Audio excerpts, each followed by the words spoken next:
For Christians, standards of sexual behavior must be based on more than rigid rules imposed on them from without. You must draw your own lines and take your own personal stand. You must decide on your own moral standards and values from the inside out, not from the outside in. Jesus directed some of his worst scoldings to the Pharisees, who tried to live entirely by rules and regulations from the outside in. This probably throws a different light on some of your questions. Questions like, how far does a Christian go on a date? What about kissing? What about necking and petting? If a couple is really in love, is it all right to go all the way?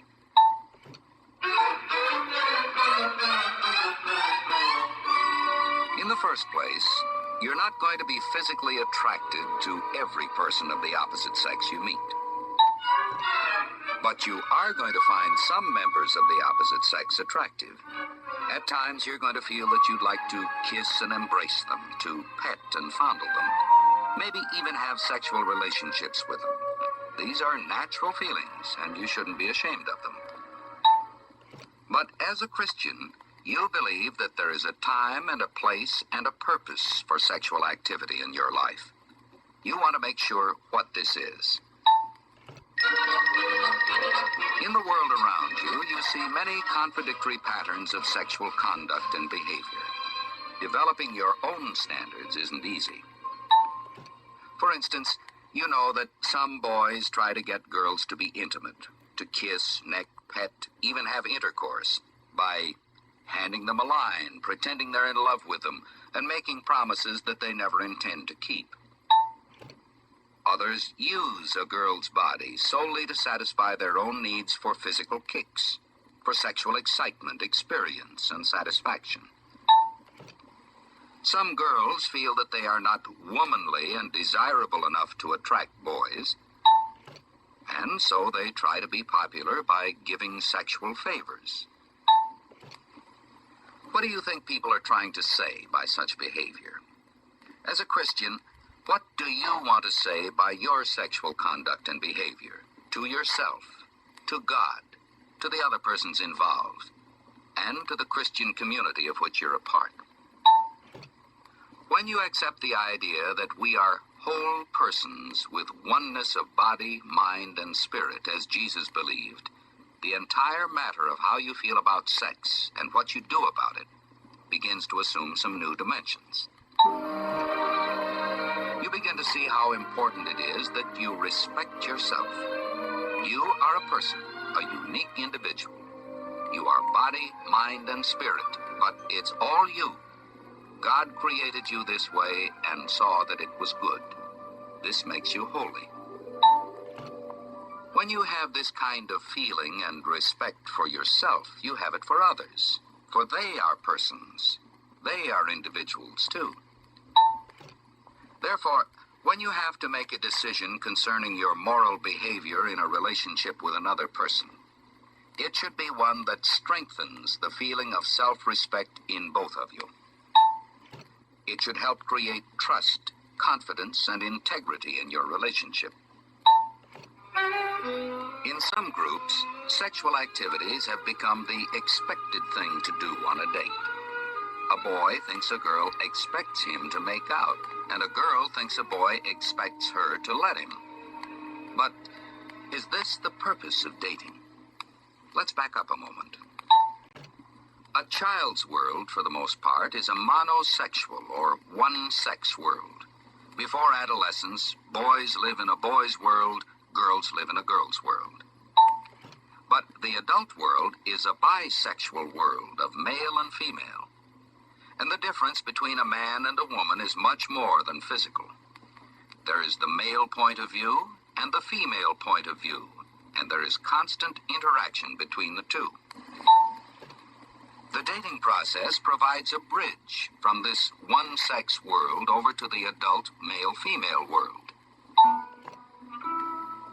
Dating gives you an opportunity to get acquainted with members of the opposite sex, to see the kind of person you get along with and relate to best.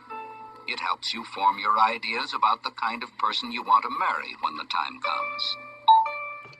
And although sexual attraction is certainly a part of a relationship between a boy and a girl, it is by no means all of it, whether in dating, in going steady, or even in marriage. Therefore, a relationship that is really meaningful, satisfying, and enduring must be built on more than sex. When a couple begins to think of dating primarily in terms of necking and petting and making out, this tends to become the pattern for all their dates. Sex begins to take the place of other interests and activities that are also important, in dating as well as in marriage. The dating process gives them a chance to develop some of these. The art of conversation, for example, learning to communicate, getting acquainted with each other's hopes, beliefs, dreams, and aspirations.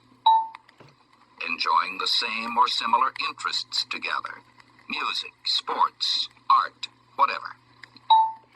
Enjoying working together as well as playing together. Cultivating a variety of ways to express friendship and love without having to depend on being intimate physically. During the years of dating and courtship that lead to engagement and marriage, teenage boys and girls are making commitments to each other. These go all the way from simple commitments to serious, complex ones.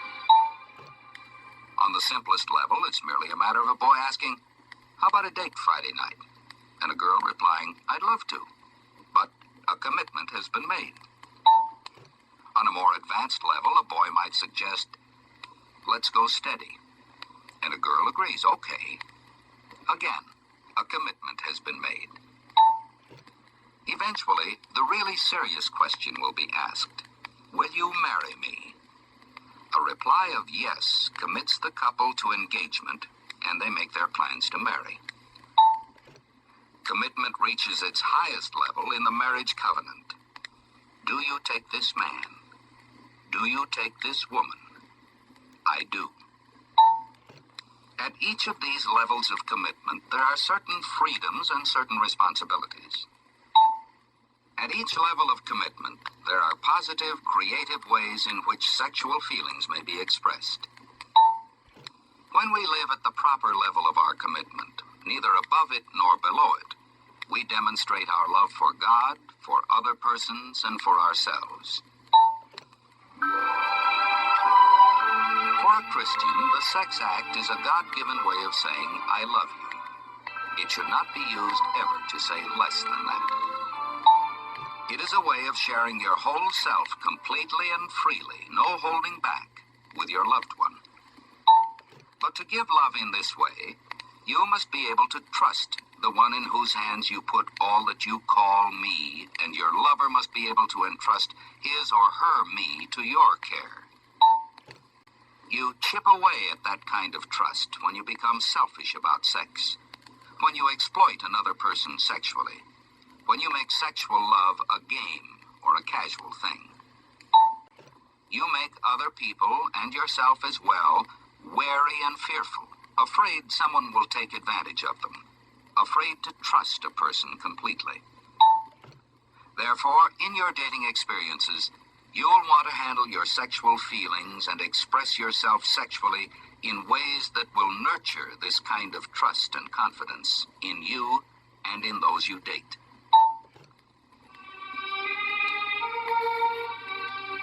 The Bible gives us unusual insight when it describes the sexual relationship between a man and a woman this way. The two shall become one. In sexual love, there is not only oneness of body, but oneness of spirit, of total personality as well. Such a complete sharing of self requires security, permanence, and commitment. Only marriage can meet these demands. The Christian will not want to settle for less.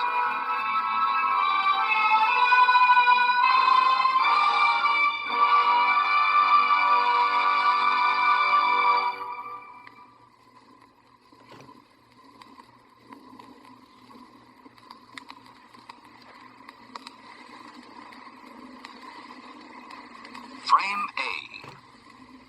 The Filmstrip says that in some groups, sexual activities have become the expected thing to do on a date. What, if anything, do you think individual persons could do to change this situation?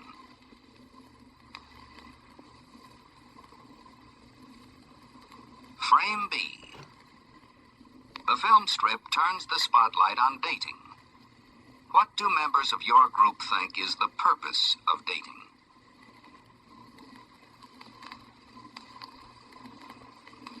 Frame C. Discuss some of the freedoms and some of the responsibilities at each of the 4 levels of commitment pointed out in the film strip: dating, going steady, engagement, and marriage.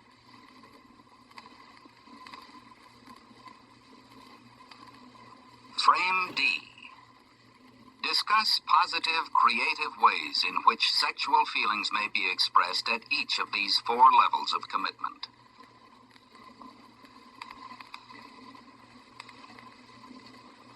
Frame E. The film strip says that the complete sharing of self in the sexual relationship between a man and a woman requires security, permanence, and commitment, and that only marriage can meet these demands. Do you agree with this? Why? Why not?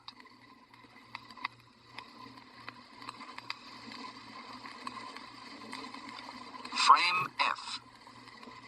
The statement was made early in the film strip that Christians believe there is a time and a place and a purpose for sex. What do you think is the time, place, and purpose?